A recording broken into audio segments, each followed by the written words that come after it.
So this is the last lecture of unit number 5, means introduction to network security. ठीक है, network security का एक हल्का सा इंट्रोडक्शन, चूँकि लास्ट लेक्चर में भी मैंने आपको SSH बताया है ना, वो भी एक नेटवर्क सिक्योरिटी का ही पार्ट था, है ना। तो कंप्यूटर नेटवर्क सिक्योरिटी के बारे में मैं आपको बताता हूँ। कंप्यूटर नेटवर्क सिक्योरिटी को अगर मैं आपसे इंट्रोड्यूस करूँ तो computer network security consist of a measure taken by the business और some organisations to monitor and prevent unauthorised access from the outside attacker, है ना। अगर नेटवर्क सिक्योरिटी की अगर बेसिक बात करता हूँ मैं, तो वही केवल पॉलिसी होती है कि जो भी आउटसाइडर्स हैं, जो भी अनऑथराइज यूज़र्स हैं, वो क्या करें, उनसे हमें अपनी इंफॉर्मेशंस को बचाना है। अगर ये काम हमने कर लिया तो हम अपने नेटवर्क में सिक्योरिटी प्रोवाइड कर देते हैं। आप देखिएगा कि यूट्यूब, है ना, कि बड़ी बड़ी जो MNCs होती हैं, ऑर्गेनाइजेशंस होती हैं, वो बेसिकली क्या करती हैं, अपने डेटा को बचाती हैं, सेव करती हैं कि कोई अनऑथराइज एक्सेस को क्या कर ले, एक्सेस ना कर ले, कहीं उसको थेप ना कर ले। तो कितनी बड़ी बड़ी एजेंसीज हैं जो उस चीज़ के लिए आप देखिएगा सिक्योरिटी फीचर्स यूज़ करेंगे, मेथड यूज़ करेंगे, डिवाइसेज यूज़ करेंगे, है ना। तो ये आपका कंप्यूटर नेटवर्क सिक्योरिटी है। इसके बाद अगर मैं बात करूं, different approaches of computer network security management have different requirement. ठीक है, different approaches to computer network security management have different requirements depending on the size of the computer network। Obvious सी बात है कि अगर मान लो कोई छोटी लैन है जिसमें 50 सिस्टम्स कनेक्टेड हैं, तो वहाँ आपके सिक्योरिटी फीचर्स क्या होंगे, सिक्योरिटी फीचर्स होंगे लेकिन कम होंगे। आप वहाँ सिक्योरिटी कम लगाओगे, 50 सिस्टम पे ही सिक्योरिटी लगाओगे। लेकिन अगर वही कोई बात मैं करता हूँ वाइड एरिया नेटवर्क की, है ना, वाइड एरिया नेटवर्क की या मेट्रोपॉलिटन एरिया नेटवर्क की बात करता हूँ, तो आपको सिक्योरिटी कंस्ट्रेंट ज़्यादा देने पड़ेंगे, सिक्योरिटी मेजर्स आपको ज़्यादा देने पड़ेंगे। यही होता है ना। अगर कोई मेरा प्राइवेट एरिया नेटवर्क है ना, पर्सनल एरिया नेटवर्क जिसको अपन कह सकते हैं, तो आप देखिएगा वहाँ आप केवल क्या, आप कोई पर्टिकुलर हॉटस्पॉट बनाइए, मैक्सिमम 5 लोगों को कनेक्ट करिए, तो आप देखिएगा कि आपने वो लिमिटेड आपने उस चीज़ को एक्सप्लोर किया या आपने शेयर की वो चीज़ें। तो डिफरेंट अप्रोचेज़ होती हैं जो डिपेंड करती हैं बेसिकली हमारे कंप्यूटर नेटवर्क साइज़ पे, है ना। अगर नेटवर्क सिक्योरिटी अगर हम प्रोवाइड कर रहे हैं, ऑब्वियस सी बात है कि network security means the size of the network will be the main concern for security, है ना। आप खुद देखो कि एक घर में मान लो आपका कोई घर है, उसमें एक रूम है, तो हम एक रूम में ही सिक्योरिटी देंगे, हम पर वो और पड़ोस में थोड़ा ना सिक्योरिटी देंगे। अगर वही मान लो हमारा हवेली है, 20-25 रूम है, तो आप देखिएगा हर रूम में मुझे सिक्योरिटी देनी पड़ेगी, या जहाँ मेरी इन्फॉर्मेशन रहेगी वहाँ सिक्योरिटी। तो depending on the size of the computer network, main हमारा कहने का मतलब ये है कि कंप्यूटर नेटवर्क के साइज़ पे डिपेंड करेगी ये चीज़।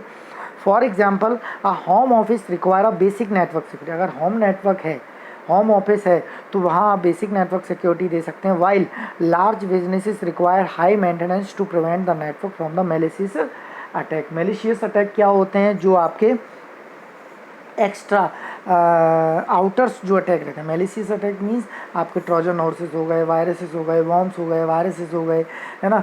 तो ये आपके मैलिशियस अटैक्स हो गए जिनमें आपका सिस्टम अफेक्ट हो सकता है अगर वो आपके सिस्टम को क्या करें, एक्सेस करें। ठीक है, ये चीज़ आपके इसी में आती है। अब बात आती है कि कंट्रोल कौन करेगा, है ना, कंट्रोल कौन करेगा।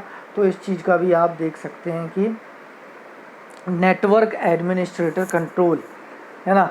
आप देखिएगा कोई भी पर्टिकुलर नेटवर्क जब हम यूज़ करते हैं तो नेटवर्क एडमिनिस्ट्रेटर कंट्रोल करता है सारी एक्टिविटीज़ को, यही होता है ना। Network administrator control access to the data और and software of the network, है ना।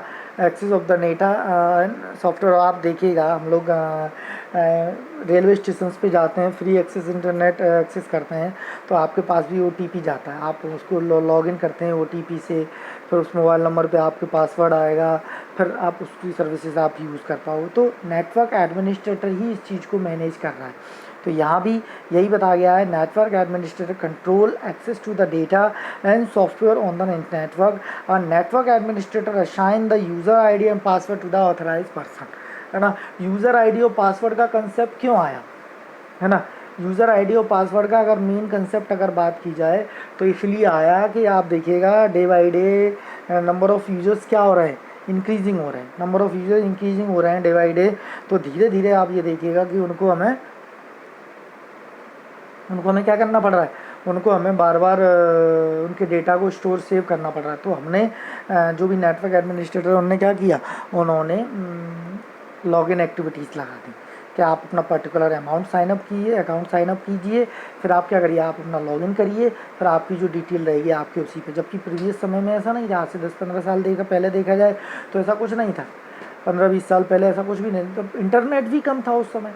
लेकिन जैसे जैसे नेटवर्क यूज़र्स बढ़ते गए तो वो चीज़ आपके क्या हो गई, और भी ज़्यादा पॉलिसीज़ होने लगी, है ना। आज के समय में आप देखिएगा फिंगरप्रिंट, है ना, फेस अनलॉक, ये क्या है, ये आपकी कहीं ना कहीं आपके मोबाइल सिक्योरिटी, नेटवर्क सिक्योरिटी है ना। हम लोग किसी एप्लीकेशंस को लॉक कर देते हैं, है ना, तो ये क्या है, आप सिक्योरिटी से ही तो लॉक करते हो जब आपका हाईली सेंसिटिव डेटा उसमें रहता है तो, ठीक है। तो ये आपका इसी में आ गया। एस्पेक्ट ऑफ नेटवर्क सिक्योरिटी की अगर मैं बात करूं तो following are the desirable properties और to achieve through secure communications, है ना।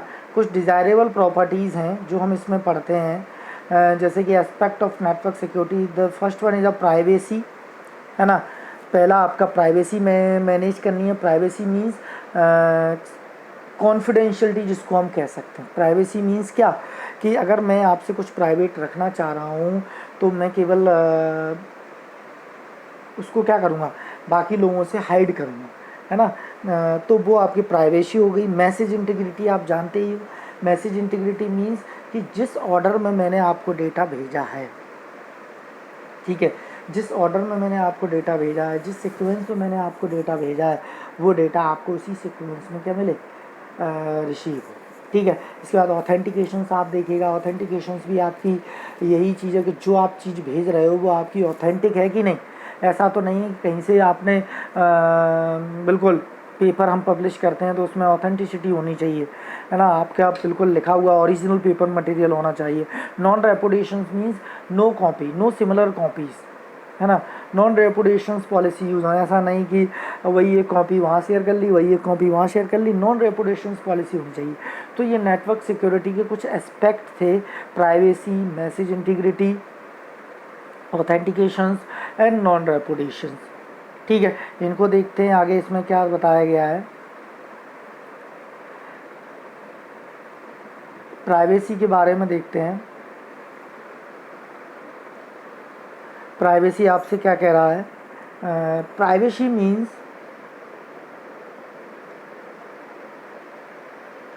Means both the sender and the receiver expect confidentiality, है ना। जो भी कॉन्फिडेंशियलिटी है वो दोनों एस्पेक्ट कर रहे हैं कि जो डेटा वो भेज रहा है वो आपका सही है और जो डेटा आपका रिसीव हो रहा है वो भी आपका डेटा सही है। तो privacy means both the sender and receiver expect confidentiality, the transmitted message should be sent only to the intended receiver while the message should be unique opaque for the other user, मतलब दूसरे users के लिए क्या रहे, hide रहे, है ना, दूसरे यूजर्स के लिए हाइड रहे। Only the sender and receiver should be able to understand the transmitted message as eavesdropper, है ना। केवल सेंडर और रिसीवर ही उस मैसेज को क्या कर पाएँ, समझ पाएँ, ठीक है। Can intercept the message, therefore there is a requirement to encrypt the message so that message can not be intercepted. This aspect is confidentiality is commonly use to achieve secure communication, ठीक है। Therefore हम इसमें encryption method use करते हैं, है ना। Encryption method भी आपको मैं बताऊंगा। उसके पहले मैसेज इंटीग्रिटी देखते हैं। मैसेज इंटीग्रिटी में देखिएगा जो कि मैंने आपको बताया था, data integrity means that the data must arrive at the receiver exactly as it was sent, है ना। जिस ऑर्डर में भेजा गया है उसी में वो डेटा आपको रिसीव हो, ठीक है। एंड पॉइंट ऑथेंटिकेशंस की बात करें तो इसमें आगे है, अभी इसको बताते हैं डिटेल में। End point authentication mean receiver is sure to about sender identity, no imposter send the message, कोई भी उसमें ना नॉन रेपुटेशन, जैसा कि मैंने आपको बताया कि receiver must be able to receive message at the specific, कोई भी पर्टिकुलर यूज़र से ही आया है, ओरिजिनल यूज़र से ही ये चीज़ आई है। तो ये आपके कुछ पॉइंट्स थे जो आपके उसमें बताते हैं।